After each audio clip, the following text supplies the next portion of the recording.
에너지 가격부터 일단 좀 잡히겠네요. 예, 그럴 수 있습니다. 네. 그리고 뭐 곡물 가격도 뭐 최근에 많이 빠졌으니까. 예, 곡물 그렇죠? 가격하고 다른 그 금속 가격 이런 것들도 많이 빠지고 있는데 예. 뭐 시장이 결국은 이번 주에도 이렇게 높게 나올 걸 반영을 해서 미리 좀 빠진 것도 있었다면 막판에 이렇게 시장을 좀 들어 올렸던 것은 결국 이번 6월달 CPI가 그러면 이 가솔린 가격에 또 가장 영향을 많이 받는 게 이 항공사잖아요. 자, 최일호 상무가 풀어주는 미국 시장 이야기 최풀미 오늘 7월 14일 목요일 순서입니다. 오늘은 우리 최상무 옆에 정복은 체슬리 아카데미 금융 아카데미 정복은 프로가 함께 자리를 했습니다. 정복은 프로가 오늘 준비한 내용이 델타 에어라인 어제 실적 발표 있었었죠. 네, 네. 가지고 왔습니다. 지난번에 나도 미래 펀드 매니저에서 뭐 발표했었죠? 항공우주? 제가 한국항공우주랑 그리고 하나 에어로스페이스 발표했었습니다. 아, 네, 맞아요. 그 과학 항공 운항과 항공운항학과입니다. 예, 졸업하셨죠? 네. 그래서 오늘 또 델타 항공 실적 발표에 가져오셨군요. 보잉은 발표했습니까? 보잉 아직 안 했죠? 예, 아직 안 이제 하고 뭐 있습니다. 실적 발표하니까. 네. 하여튼 뭐 항공 관련된 거 발표 실적 발표 있을 때마다 우리 정보근 프로가 그 다음 날 채플미 나와서 좀 발표해 주세요. 네, 알겠습니다. 그러면 좀 이따가 요 델타 에어라인 하고 일단 어제 우리나라 시장, 미국 시장 최근 이번 주 들어와서 시장을 떨게 만들었다. CPI가 드디어 발표됐어요. 최선문에. 예, 맞습니다. 네. 근데 CPI가 또 좀 무섭게 나왔어요. 예. 9.1% 나오면서 컨센이 8.8 정도 예상을 그때 했었는데 예. 9.1 나와가지고 어제 장중에 뭐 그게 발표 나오고 주가가 확 밀렸다가 올라왔나요? 아니면 발표 나기 전에 밀렸다가 올라왔나요? 발표는 저녁 9시 반에 났고요. 아. 10시 반에 미국 시장이 시작하니까 네. 발표 나자마자 나스닥 선물, 뭐 S&P 500 선물 막 네. 빠지고 그게 이제 장 시작하자마자 반영이 되면서 급락을 했었습니다. 네. 근데 아침에 일어나 보니까 또 양호하게 좀 끝나가지고. 약보합으로 끝났어요. 네. 예. 그러면 장 전에 이미 이제 발표를 했는데 주식시장은 그 결과 나온 걸 보고 빠져서 시작을 했다가 근데 우리가 이번 주에 CPI 발표 때문에 예. 미국 시장이 계속 특히나 이제 성장주들이 많이 예. 빠진 거 중국 성장주들도 많이 빠졌었잖아요. 그게 이제 CPI가 이렇게 안 좋게 우리 기대보다 더 높게 나올 수 있을 것 같은 그 두려움을 반영을 하고 그게 페드의 공격적인 또 금리 인상으로 이어지면서 성장주 멀티플을 갉아먹을 거다라는 걸 이번 주에 시장이 미리 선반영을 한 것 같아서 예. 예. 그러면 어제 이제 약보합 정도로 올라와서 끝났다는 거는 시장은 선반했다고 예, 보면 제가 되는 볼 건가요? 때는 월요일, 화요일 어제 오전까지 해가지고 네. 인플레 우려에 대한 그 심리는 거의 피크를 찍었다. 예. 그 이후에 그 유가라든지 이런 거시경제 지표를 봤을 때 예. 여기서 더 이상 올라가기 어려울 것 같다라는 심리가 약간은 그 작용한 것 같습니다. 예. 그러면 요 CPI 내용 가지고 오신 거 좀 얘기해 주세요. 예, 예. 일단 어제 장전에 CPI가 발표가 돼서 장 시작하자마자 3대 지수가 많이 밀렸다가 저점 대비 얼마나 낙폭을 회복했는지 제가 네. 계산을 해봤습니다. 그래서 CPI 안 나온 거는 다 알고 있는 사실인데 네. 실제로 얼마나 빠졌다가 얼마나 회복했는지 다우 같은 경우는 0.9%가 저점에서 회복을 했고요. 예. S&P 500은 1.1%, 나스닥은 거의 2%가 와. 저점 대비 회복을 해서 마감을 했습니다. 역시 물가가 금리에 영향을 미치니까 나스닥 성장주에 타격을 먼저 많이 줬었네요. 예, 그렇습니다. 그리고 어제 제가 자세히 관찰해봤는데 10년물 금리도 이 CPI 나오자마자 10bp가 올랐습니다. 네. 근데 10bp가 올랐다가 다시 변동성이 크게 나타나면서 그 마감에는 EBP 빠진 거로 나왔습니다. 그렇죠. 예. 그 10년물을 저도 결과치를 봤는데 이렇게 CPI가 올라가면 지난번 올 상반기에는 CPI가 이 뭐야 왜 이렇게 올라가지 하면서 3년물, 10년물 금리가 예. 같이 동방상승을 했었는데 예. 이번에는 뭐 이렇게 무시무시한 숫자가 발표됐음에도 불구하고 10년물 국채금리가 빠졌어요. 또. 예. 근데 2년물 금리는 한 10bp 이상 좀 올랐는데 네.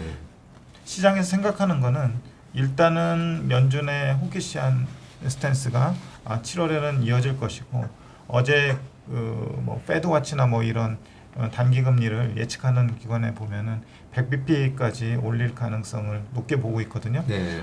다만 그 다른 매크로 지표나 뭐 유가나 상품 가격 이런 거 생각할 때 장기적으로는 물가가 빠진다고 예상을 하고 있는 것이 네. 최근에 브레이크 이븐 인플레이션 레이트도 네. 계속 빠지고 있잖아요. 그렇죠. 네. 그래서 제가 보기에는 이제 인플레이 이슈는 이 상태로 간다면 6월에 피크를 찍고 7월부터는 좀 완화되면서 정도의 차이는 있겠지만 연준의 스탠스도 조금 바뀔 가능성이 있지 않나 그렇게 생각합니다. 네.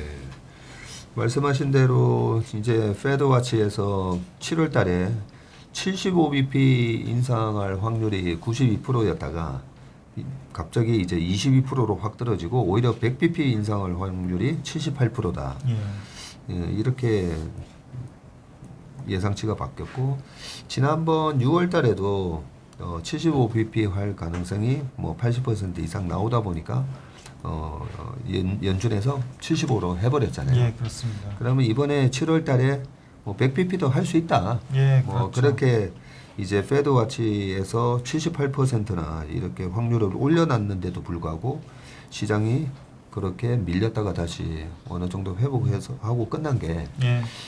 그 이번이 물가가 발표된 이번 CPI가 피크아웃 쳤다라는 얘기도 좀 있긴 있어요. 예.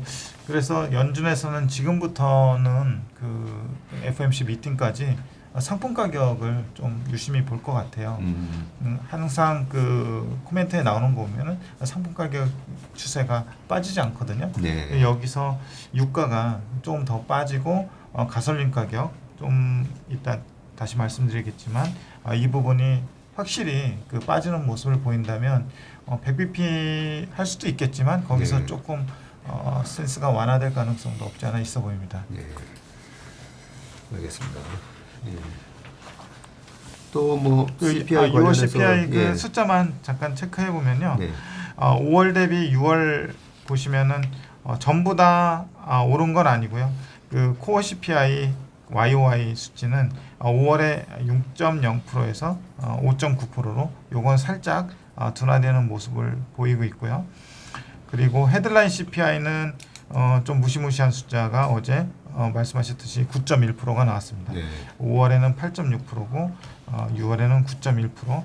그리고 코어 CPI도 5월 대비 6월이 조금 더 높게 나오는 MOM으로 보면은 0.6에서 0.7%로 0.1%포인트가 늘었고요. 컨센서스는 0.5%포인트였는데 컨센보다도 조금 더 나왔습니다. 그리고 헤드라인 CPI도 MOM으로 1%에서 1.3%로 올랐고요. 컨센도 이게 1.1%로 잡혀 있었는데 1.3%로 좀 높게 형성이 됐습니다. 올라간 건 올라간 거고 헤드라인이 코어가 YOY로 6.0에서 5.9% 꺾이고 있다는 점이 그나마 좀 심리적으로 위안을 줄 수 있고요. 헤드라인은 8.6에서 9.1%로 계속 올라가는 그런 모습인데 밑에 그 표를 보시면요, 에너지 중에 또 가솔린 요쪽하고 뉴 비클스하고 유즈 카스 앤 트럭스 뭐 이렇게 주목할 만한 아이템들을 표시해 놨는데 에너지 가격의 상승세, 특히 이제 가솔린 가격 같은 경우는 연간으로 59.9% 상승을 보였고 또 MOM으로 4월에 약간 빠진 듯 하다가 마이너스 6.1이었다가 5월에 4.1이었다가 6월에 11.2까지 MOM으로 오르는 모습이어서 대체로 그 가솔린 가격의 상승이 전체 물가에 기여하는 바가 상당히 큰 거로 나타나고 있습니다. 밑에 그 중고차 가격과 신차 가격 보시면은 중고차 가격이 지난달에 MOM으로 1.8% 그리고 이번에 그 1.6%로 조금 줄었고요. 신차 가격은 1.0에서 0.7%로 이것도 좀 줄었습니다. 약간 그 공급망 차질에 대한 해소 이런 부분 이런 거에 대한 시그널이 지금 나타나고 있지 않나 생각이 들고요. 그래서 관건은 사람들이 계속 가솔린 가격을 쳐다볼 것 같아요. 그래서 저도 한번 그 미국 에너지 정보청에 들어가서 네. 일별로 월별로 가솔린 가격을 데이터를 받았는데요. 이 평균 가격이기 때문에 약간 그 물가하고는 차이가 있지만 그렇게 큰 차이는 없더라고요. 그래서 이거를 월별로 받았는데 5월에 그 6월에 5.03불이었습니다. 1갤런에 지금 7월 얼마 안 지났는데 지금 4.82불까지 떨어져서 이게 뭐 굉장히 가파르지는 않지만 네. 어쨌든 피크아웃하는 모습을 보이고 있고요. 그래프로 좀 나타나면 퍼센트로 좀 나타나면 이번 달에 49.1% YOY로 늘고 있는데 지난달에는 59.4%였습니다. 그래서 이게 증가율이 좀 둔화되고 있다. 네. 이렇게 보시면 될 것 같고요. 그리고 MOM으로 보면은 6월에 10.7%가 늘었는데요. 이번에는 4.3%가 빠지고 있습니다. 그러네요. 예. 네. 이 빠지는 폭은 아까 5.03에서 4.82로 네. 줄어드는 폭인데 이게 확실히 좀 더 빠져주면은 그 사람들이 이제 물가가 좀 완화가 되는데 가솔린 가격 상승에 의한 기여도는 확실히 줄어들겠구나 이런 생각을 하게 될 것 같고요. 나머지 부분들은 대체로 전 분기보다 전월보다 좀 빠지는 모습을 보이고 있는데 푸드 같은 경우도 그 5월에는 MOM으로 1.2% 올랐다가 6월에는 1.0%로 좀 완화되는 모습을 보이고 있고요. 다른 그 쉘터 쪽 보시면은 쉘터 쪽도 0.6% 5월에 0.6%에서 6월에 0.6%로 큰 변동이 없는 상황입니다. 그래서 가장 그 핵심은 여기서 에너지 가격 중에 가솔린 가격 요것만 좀 해결이 되면은 사람들의 투자 심리도 좀 인플레로 눌렸던 투자 심리도 좀 개선되지 않을까 하는 생각입니다. 그러겠네요. 예. 그 WTI 가격이 130불 근처까지 이제 올라갔었다가 지금 95불 정도 하고 있잖아요. 예. 96.3. 예. 그동안에 이제 많이 빠졌고 원래 이렇게 원유를 가져와서 그걸 이제 정제를 해서 이 가솔린으로 판매를 하다 보니까 그게 아마 레깅이 한 3개월 정도 있다라고 보면 예, 맞습니다. 벌써 이제 130불 치고 꺾인 지가 이제 한 2달 정도 됐으니까 당장 이번 7월 달만 하더라도 지금 판매되고 있는 평균 가솔린 가격도 4.8인데 다음 달, 다다음 달까지 보면 가솔린 가격이 오히려 약간 더 좀 하향 안정화될 수도 있고 그렇다면 MOM으로 지금 계속 치고 올라가던 이 에너지 가격부터 일단 좀 잡히겠네요. 예, 그럴 수 있습니다. 그리고 뭐 곡물 가격도 뭐 최근에 많이 빠졌으니까. 예, 곡물 그죠? 가격하고 다른 그 금속 가격 이런 것들도 많이 빠지고 있는데 이 가솔린 가격 이쪽이 조금 덜 빠지고 있어서 이쪽이 좀 영향 그 물가 잡는데 조금 시간이 걸릴 것 같습니다. 네. 그리고, 그렇다면 예. 뭐 시장이 결국은 이번 주에도 이렇게 높게 나올 걸 반영을 해서 미리 좀 빠진 것도 있었다면 막판에 이렇게 시장을 좀 들어 올렸던 것은 결국 이번 6월달 CPI가 이게 이제 피크아웃 한 거다라는 얘기가 좀 말이 되는 거네요 보니까. 예, 그 실제로 일부 시장 참여자들은 네. 그렇게 코멘트하는 그 참여자들도 있고요. 네. 예. 다만 아직까지 다수설은 뭐 그 물가 때문에 연준의 호키시한 스탠스가 지속될 것이다. 여기에만 너무 좀 쏠려 있는 그런 상황입니다. 이게 이번에 CPI가 이렇게 높게 나왔던 게 1981년 12월 이후로 42년 만에 최고치라고 하는데 1982년 3년 주식시장이 그때부터 이제 좀 본격적인 상승을 했던 걸로 제가 기억이 나가지고 나중에 저도 다시 한번 체크를 좀 해보겠습니다.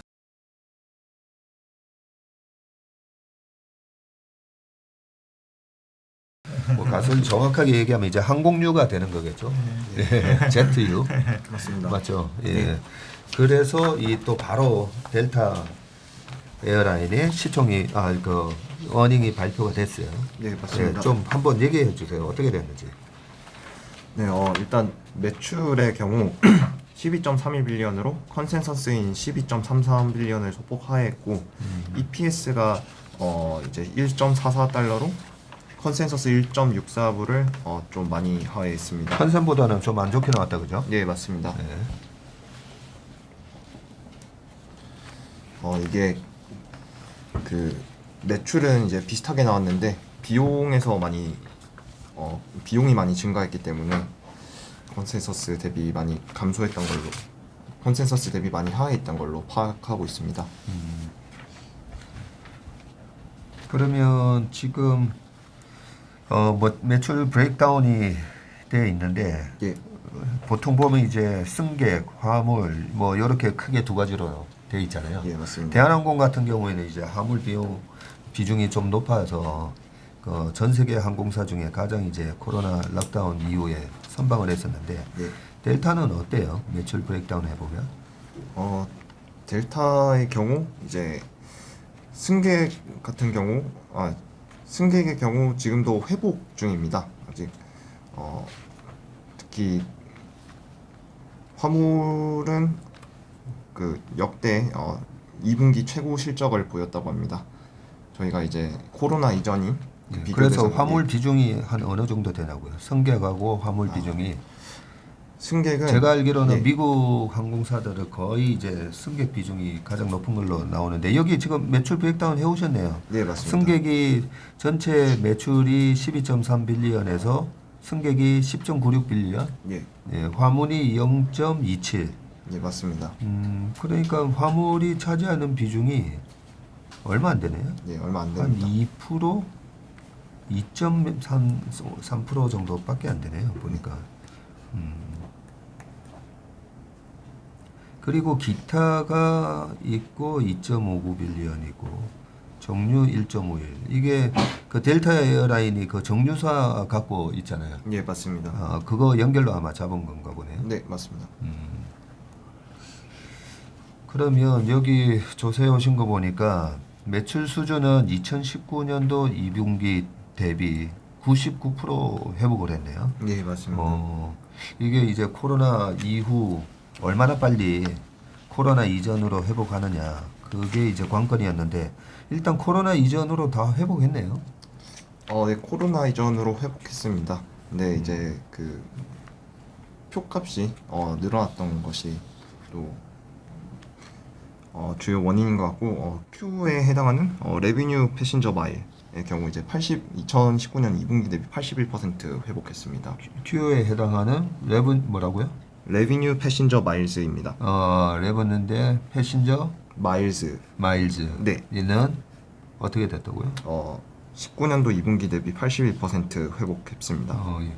여기 캐퍼시티는 2019년 대비 82% 회복했다라고 돼 있는데 네. 매출이 거의 99% 다 회복했는데 커패시티라고 하면 항공사의 커패시티면 뭐 운항 노선 이런 게 아마 코로나 때 좀 많이 축소도 됐을 거고 네. 전체 비행기 여객기 수나 이런 게 줄었다는 얘기인가요? 그 19년 대비. 이전에 맞습니다. 그러면 커패시티는 82% 회복인데 매출은 99%니까 19년 대비해서 가격 상승이 있었겠네요. Q 상승보다는. 예, 맞습니다. P 상승이 좀 더 주요했던 요인인 것 같습니다.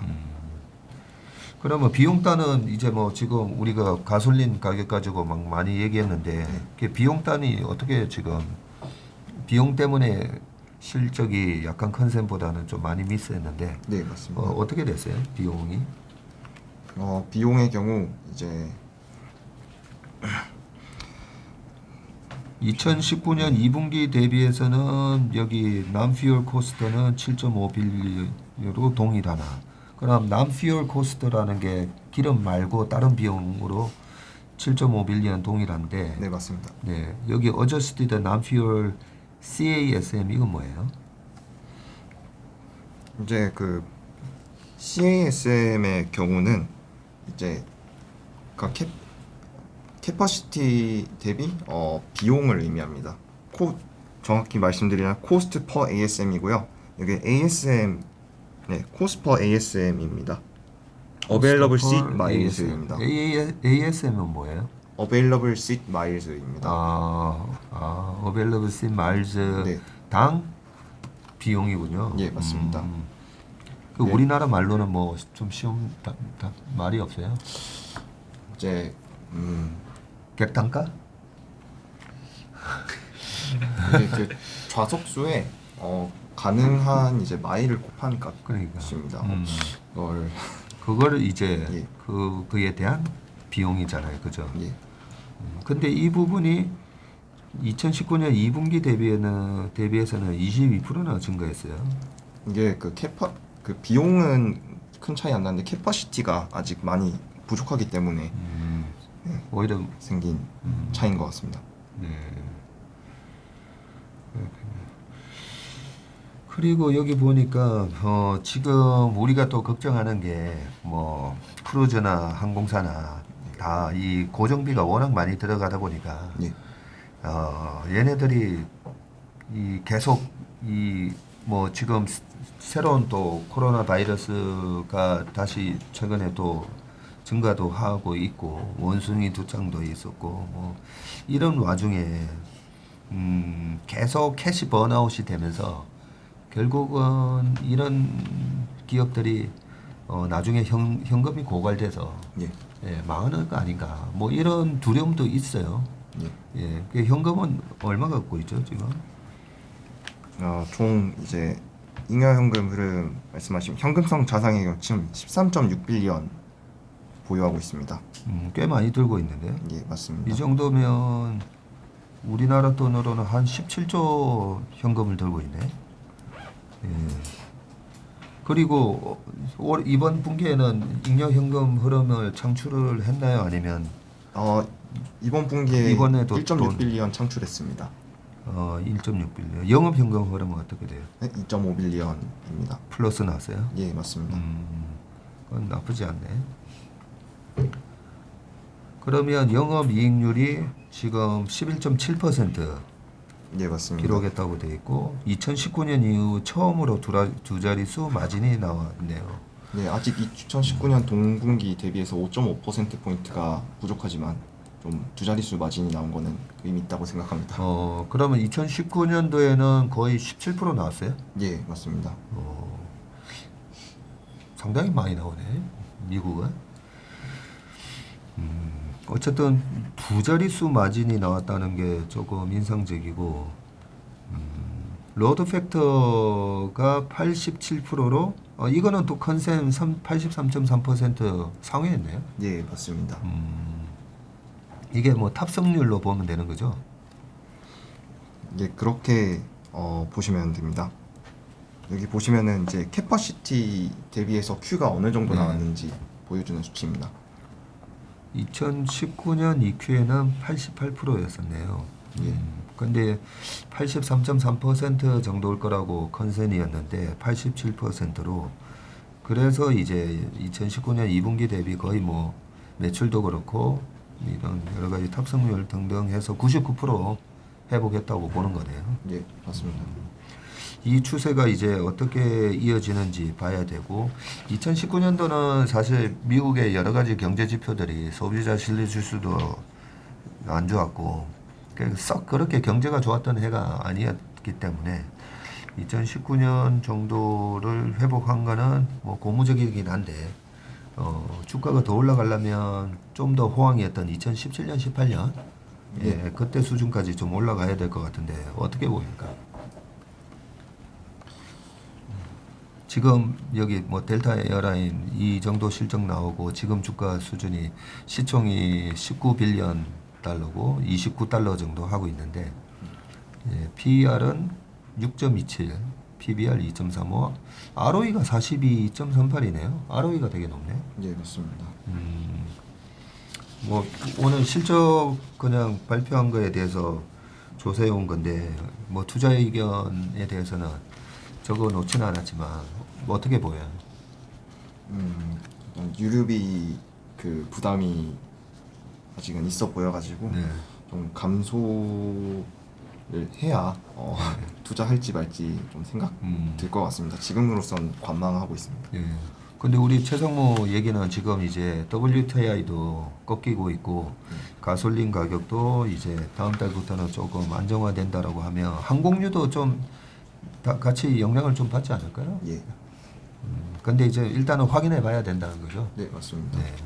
일단 확인해 가지고 지금 뭐 정유사들이 떼돈을 벌면서 이 항공유나 휘발유에서 뭐 엄청난 돈을 벌 거예요, 그죠? 경유까지 그런 상황이다 보니까 이익이 제일 중요한 거는 그래도 여기서 Q 자체가 아직 회복을 못 할까봐 우리 그게 걱정이잖아요. 2019년도 코로나 이전 상황으로 못 갈까봐 예, 그게 걱정이었는데 2분기 주가도 많이 빠지고 전쟁, 우크라이나 전쟁도 있었는데 Q가 저는 이 정도 회복했다는 것 자체가 그거는 굉장히 긍정적인 것 같아요. 예, 맞습니다. 맞습니까? 네, 네. 저도 그렇게 생각합니다. 감사합니다.